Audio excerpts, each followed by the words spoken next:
প্রথম যে ঘটনাটি রয়েছে সেই ঘটনার নাম হচ্ছে ভয়ঙ্কর সেই কালো পোল, অর্থাৎ কালো যে একটি ব্রিজ, সেই ব্রিজের একটি ঘটনা। ঠিক যেভাবে লেখা আছে সেভাবেই পড়ে শোনানোর চেষ্টা করছি। এই ঘটনাটি আমার মেজ ফুফুর কাছ থেকে শোনা। ফেনী থেকে পরশুরামগামী যে রেল লাইনটি আছে, একসময় ভোর 5টা থেকে রাত 9টা পর্যন্ত একটি ট্রেন এই পথে নিয়মিত যাতায়াত করত। ব্রিটিশ আমলে চট্টগ্রাম বন্দর থেকে ত্রিপুরা রাজ্যে মালামাল নেওয়ার জন্য এই লাইনটি তৈরি করা হয়।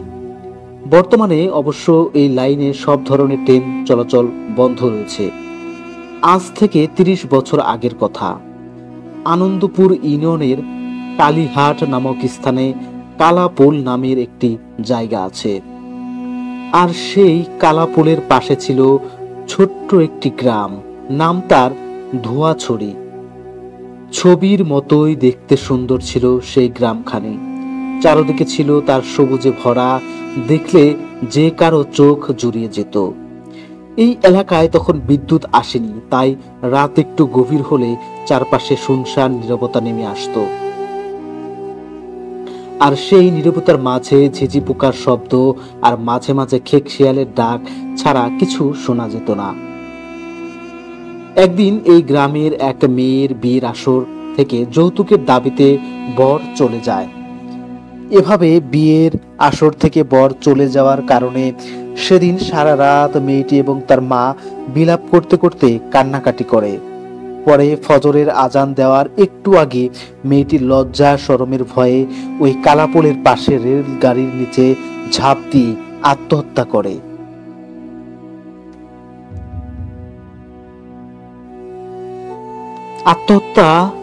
আত্মহত্যা পরে তার মেয়েটি পাওয়া গেল ওই মাথাটি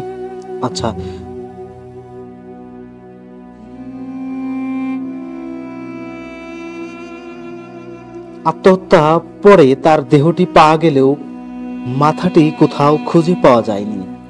গ্রামবাসী অনেক খোঁজাখুঁজি করেও মাথাটি না পেয়ে পরে শুধু দেহটি দাফন করে।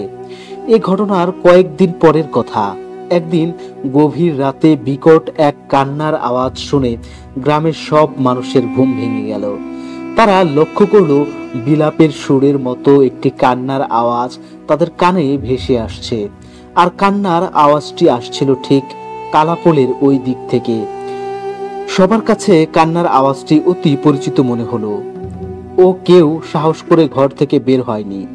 পরদিন সকালে গ্রামের মানুষ ওই স্থানে গিয়ে দেখে কে যেন রেল লাইনের পাশে ছোট্ট একটা গর্ত খুঁড়ে গেছে। তারপর থেকে প্রায় সময় গভীর রাতে বিলাপের সুরের মতো সে কান্নার আওয়াজ শোনা যেত। একদিন চাঁদনি পোষার গভীর রাতে গ্রামের কিছু যুবক যাত্রা পালা দেখে বাড়িতে ফিরছিল। গ্রামে ঢোকার পথে হঠাৎ করে তাদের চোখ গেল কালাপোলে ওই দিকে। তারা লক্ষ্য করলো রেল লাইনের উপর সাদা পোশাক পরা একটি মেয়ে দাঁড়িয়ে আছে, কিন্তু তার দেহের সাথে মাথাটি ছিল না। ঠিক সে সময় মেয়েটি বিলাপের সুরের মতো কান্না শুরু করে দিল। মাথাবিহীন মেয়েটি কিভাবে শব্দ করছে তা ভেবে যুবকরা সবাই অবাক হয়ে গেল। এই দৃশ্য দেখে যুবকরা তখন ভয়ে গ্রামের দিকে দৌড় দিল। পরদিন সকালে এই ঘটনা তারা মসজিদের ইমাম সাহেবকে জানালো। সব শুনে ইমাম সাহেব গ্রামবাসীকে রাত্রিবেলা ওই কালাপোলের দিকে যেতে নিষেধ করেন।